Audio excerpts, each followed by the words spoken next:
This creative shoot checked a couple boxes. I got to test my new Super 8mm camera. I got to shoot on some of my favorite 35mm film stock.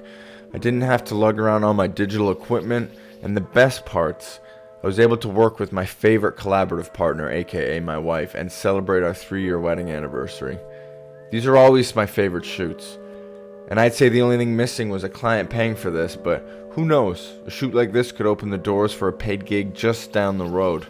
What's going on, guys? My name's Corey Vanderploeg at CoreyPhoto on Twitter and Instagram. Let's hop right into this. So how did this shoot come about?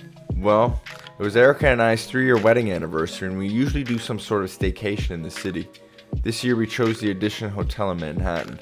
We originally planned to shoot in a clean hotel right when we checked in to make use of the space, but the room wasn't ready in time, and we started celebrating, and before you know it, it was morning and the room looked like a bomb went off in the middle. So we changed gears and decided to strip down the idea even more and just shoot in the windows of the room. They were very tall and wide, and I thought the backdrop of a city could be very cool. Normally I hate cliche shots like this, but it seemed like a cool way to simplify the idea and make this concept my own. I also had a Super 8mm camera I just bought, the Canon AutoZoom 814. Beautiful little camera. Except the 1.5 volt batteries were shipped late, so I had to manually expose without the built-in light meter, or really any light meter at all. A nice test to break in the camera.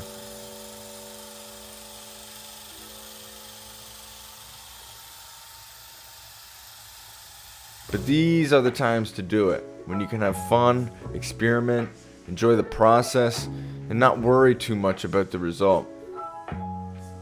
Since I was shooting film already, I thought the film photos would fit with the Super 8 stuff quite nicely, especially since I've been experimenting a lot with mixing the mediums. So I packed a bunch of 3200 film stock, for that golf ball size grain, and again, I just shot from the hip, really focusing on enjoying the process. I love creatives, and I love creatives that don't involve digital gear. It slows down the process, it gives you a set of fresh eyes, a fresh approach, bumps you out of the monotony of constantly shooting to card, and best of all, you get some fresh images when you get the film back that look completely different than 99% of what's out there. There's a lot of presets out there claiming to make your digital photos look like film, but there's no process to make your digital photos look like this.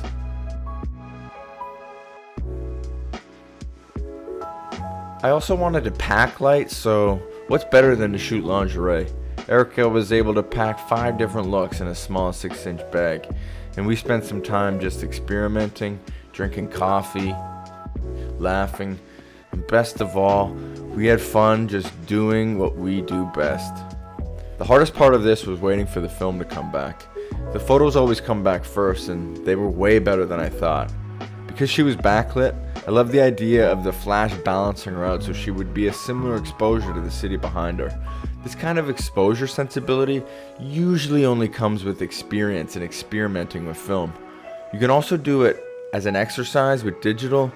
Just throw a piece of black gaffer tape on the back of your screen and shoot away and see how close you can get to exposing with natural light. Once the photos got back, I started retouching right away to prep the project and the YouTube video before the 8mm stuff comes back. I started the layout, wrote the script I'm reading right now, packaged everything together, and bam! Another portfolio-worthy shoot.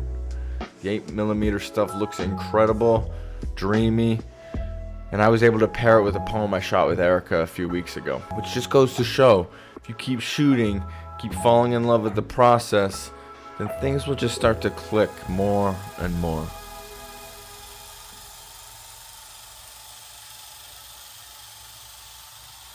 And as I say that, just a few days later, I was commissioned to collaborate with another great artist using these exact methods, just because I was already so deep in the workflow.